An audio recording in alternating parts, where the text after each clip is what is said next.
प्रधानमंत्री नरेंद्र मोदी की अगुवाई में मंगलवार को केंद्र कैबिनेट की बैठक हुई। इस दौरान कई अहम विषयों पर मंथन किया गया और कई बड़े फैसले भी लिए गए। केंद्रीय मंत्री प्रकाश जावड़ेकर ने बुधवार को इन फैसलों की जानकारी दी। उन्होंने बताया कि सरकार ने कर्मयोगी योजना को मंजूरी दे दी है। इसके साथ ही जम्मू कश्मीर के राजभाषा के लिए विधेयक भी बनाया जाएगा और इतना ही नहीं, 3 बड़े MOUs भी साइन किए गए हैं। तो चलिए आपको सीधे ले चलते हैं हमारे संवाददाता अनिंदो बैनर्जी के पास, जो आज की कैबिनेट ब्रीफिंग की हमें जानकारी देंगे। जी अनिंदो जी, तो आप हमें बताएं कि आज क्या क्या अहम बड़े फैसले लिए गए हैं।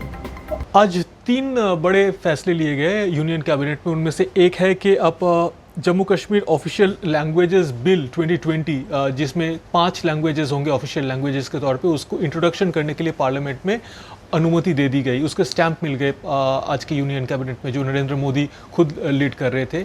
इसके अलावा अब 3 MOUs है डिफरेंट अलग अलग मिनिस्ट्रीज़ के साथ, अलग अलग इंस्टीट्यूशंस के या अलग अलग देशों के। वो सारे तीनों MOUs को ओके कर दिया गया, हरी झंडी दे दी गई। लेकिन सबसे अहम और सबसे बड़ा जो फैसला लिया गया है वो है मिशन कर्मयोगी। ये एक ऐसे तरीका है, एक ऐसे मैकेनिज्म गवर्नमेंट ऑफ इंडिया लाना चाह रहे हैं जिससे पूरे ब्यूरोक्रेसी और सिविल सर्विस जो है वो एक तरीके से ओवरहॉल होगा और उसमें बहुत सारे ट्रांसपेरेंसी होगा और बहुत सारे कस्टमाइजेशंस आएंगे। तो वो ये 3 बड़े फैसले आज के दिन लिए गए यूनियन कैबिनेट में।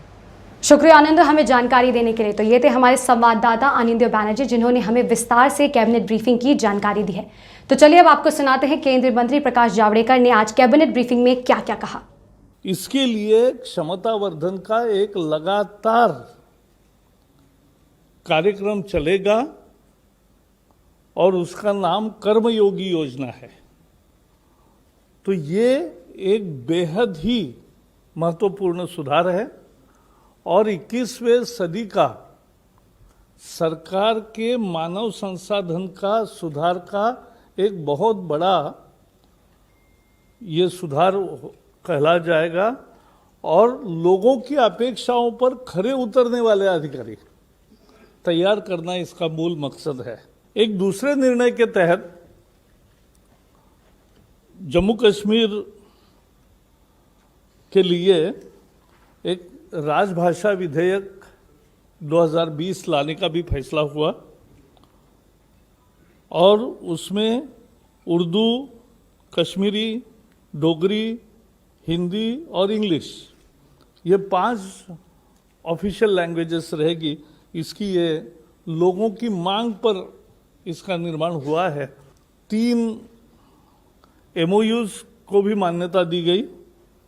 जापान के साथ वस्त्रालय मंत्रालय का एक गठबंधन ये हुआ, MOU हुआ क्वालिटी इवैल्यूएशन के लिए। खनन मंत्रालय का फिनलैंड के साथ एक समझौता हुआ है और नवीन ऊर्जा रिन्यूएबल एनर्जी मिनिस्ट्री का डेनमार्क के साथ एक समझौता हुआ है। वो भी समझौते देश के लिए महत्वपूर्ण है। तो ये थे केंद्रीय मंत्री प्रकाश जावड़ेकर, जिन्होंने जानकारी दी है आज कैबिनेट ब्रीफिंग में। फिलहाल के लिए इतना ही, इजाजत दीजिए, नमस्कार।